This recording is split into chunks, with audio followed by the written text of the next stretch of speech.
Hey cuties, we're going to get started on the mouse and the motorcycle for today. We are starting chapter 11, The Search.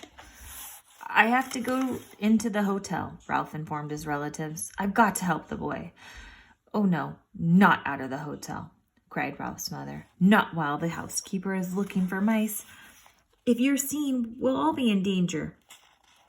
I'll be back before dawn, said Ralph staunchly. I must go. Don't try to stop me. See here, my boy, aren't you being a bit dramatic? Asked Uncle Lester. Whatever do you have to go out into the hotel for? To pilfer a pill, said Ralph, an aspirin tablet. His answer was dramatic enough even for Uncle Lester. His entire family stared at him in disbelief. Not an aspirin, not after his own father had been poisoned by one of the tablets. An aspirin! Ralph's mother gasped. No, Ralph, not that. Anything but that.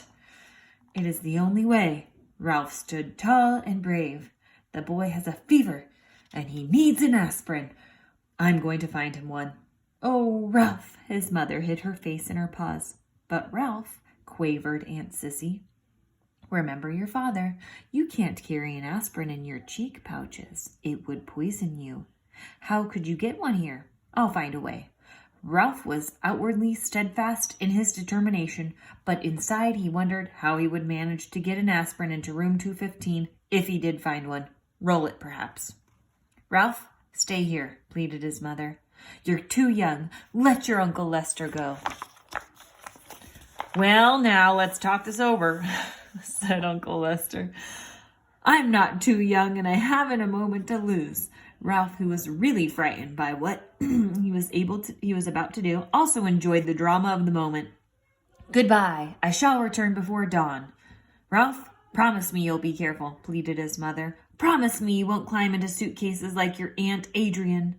Ralph's Aunt Adrian, who liked nice things, had climbed into a suitcase to examine a nylon stocking. Someone had closed the suitcase, and Aunt Adrian had never been seen again.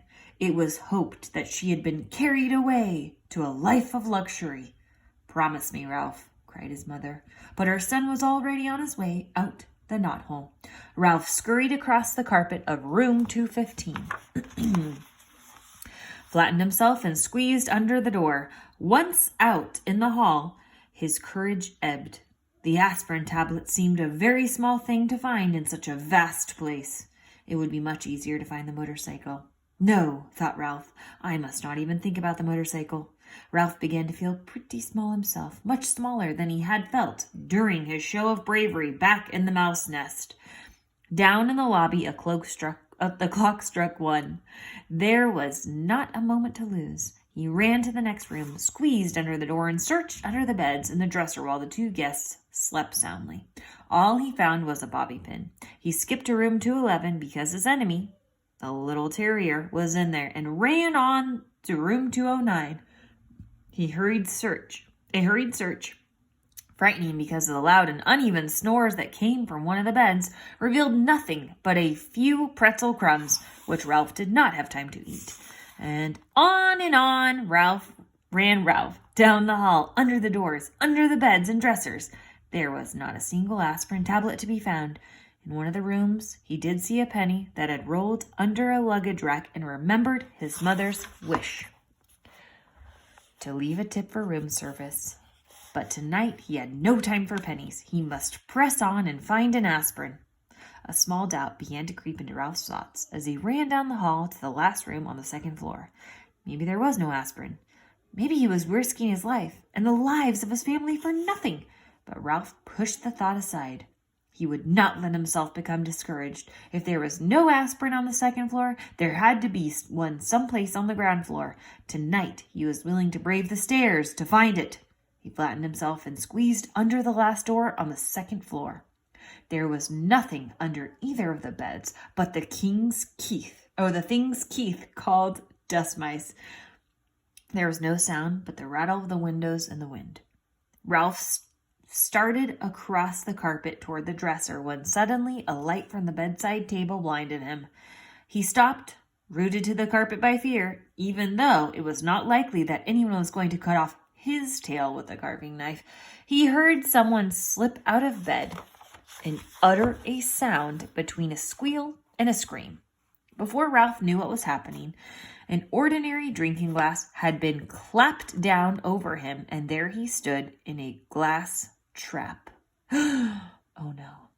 By then, his eyes were adjusted to the light, and he found himself facing a pair of bare feet, looking up.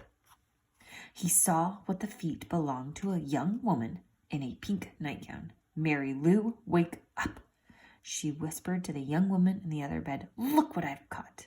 "Huh?" said Mary Lou, blinking and raising up one elbow. Her hair was done up in pink rollers. "Betty, are you out of your mind? It must be past 1 a.m. The night was slipping by much too quickly for the trapped mouse. Wait, did I skip a page? No. The night was slipping by much too quickly for the trapped mouse. He was terrified and he was desperate. No one in his family had ever been trapped under a drinking glass before. Worst of all, he was feeling Keith and endangering his family. "Wake up, Mary Lou, and look," insisted Betty. "I was getting up to stop the rattle in the window and caught a mouse." This news roused Mary Lou from her bed, and the two young women knelt on the carpet to look at Ralph, who promptly turned his back. He did not care to be stared at in his misery, but it was no use. The women moved around to the other side of the glass. "Isn't he darling?" said Betty. "Just look at his cunning little paws." Mary Lou leaned closer for a better look. "And his little ears, aren't they sweet?" Betty was delighted. It was disgusting. It was bad enough to be trapped and stared at, but to have this pair carrying on in such a gushy fashion was almost more than Ralph could stomach. Cunning little paws indeed. They were strong paws, paws for grasping the handle grips of a motorcycle. "Oh, Betty, do you suppose we could take him back to Wichita with us?" asked Mary Lou. "My 3rd grade would love him." "So would my kindergarten," agreed Betty. Of course they're teachers. "We could keep him in a cage on the ledge, and all the children could bring him food from home. It would be such a good experience for them to have a pet in the classroom." I think this is them imagining Ralph being in the classroom. "Well," thought Ralph grimly, "I always wanted to travel. A cage and a kindergarten in Wichita, however, was not exactly the destination he had in mind.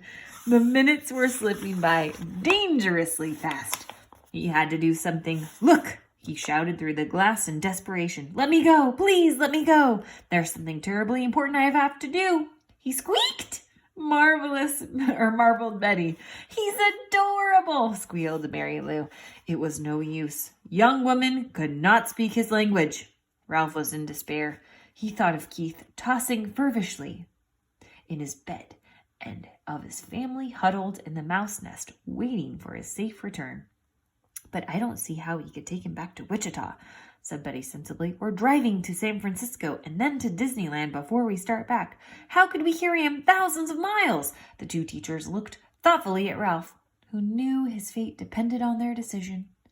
Was he to be carried to Disneyland and eventually to a ledge in a kindergarten room in Wichita? Or would they let him go? A third possibility crossed Ralph's mind. Perhaps they would leave him under the glass for the housekeeper to see. He hoped not. He did not think he could last that long. Already, the inside of the glass was beginning to feel warm and airless. "I suppose we really shouldn't turn him loose in the hotel," said Mary Lou. "Mice are pests, even if they are cute." The teacher not only destroyed Ralph's hopes, she hurt his feelings as well, calling him a pest when he was on an errand of mercy. From the mouse's point of view, the teachers were the pests. "I know," exclaimed Betty suddenly, causing Ralph to look over his shoulder for a clue to what it was she knew. "I know how we can get rid of him without hurting him." The young teacher reached over to the bedside table where she picked up a picture postcard. She slid it carefully under the glass under Ralph's feet so that he was now standing on a postcard. He noticed the picture of a giant redwood tree, the same postcard all travelers bought when they came to California. "Now, what are you going to do?" asked Mary Lou. "Watch!" Betty carefully lifted the postcard. Ralph and the glass and walked across the room. Even though he knew it was useless, Ralph scrabbled along his tiny prison. He was afraid she was taking him toward the wash basin. He had heard of mice being drowned by people who did not like traps. The teacher walked down to the wash basin, but to the open window. She held Ralph across the sill, moved the postcard from the glass, and gave it a little jerk that shook Ralph off into the vines that grew up the side of the building. There, she said, and closed the window, leaving Ralph clinging to a vine high above the ground. I don't know if that was a good thing or a bad thing. Clinging to a vine high above the ground. That is the end of chapter 11. Chapter 12. Oh, the owl he's been worried about. We're going to meet him next. Thank you for joining me, kiddos. I will see you tomorrow.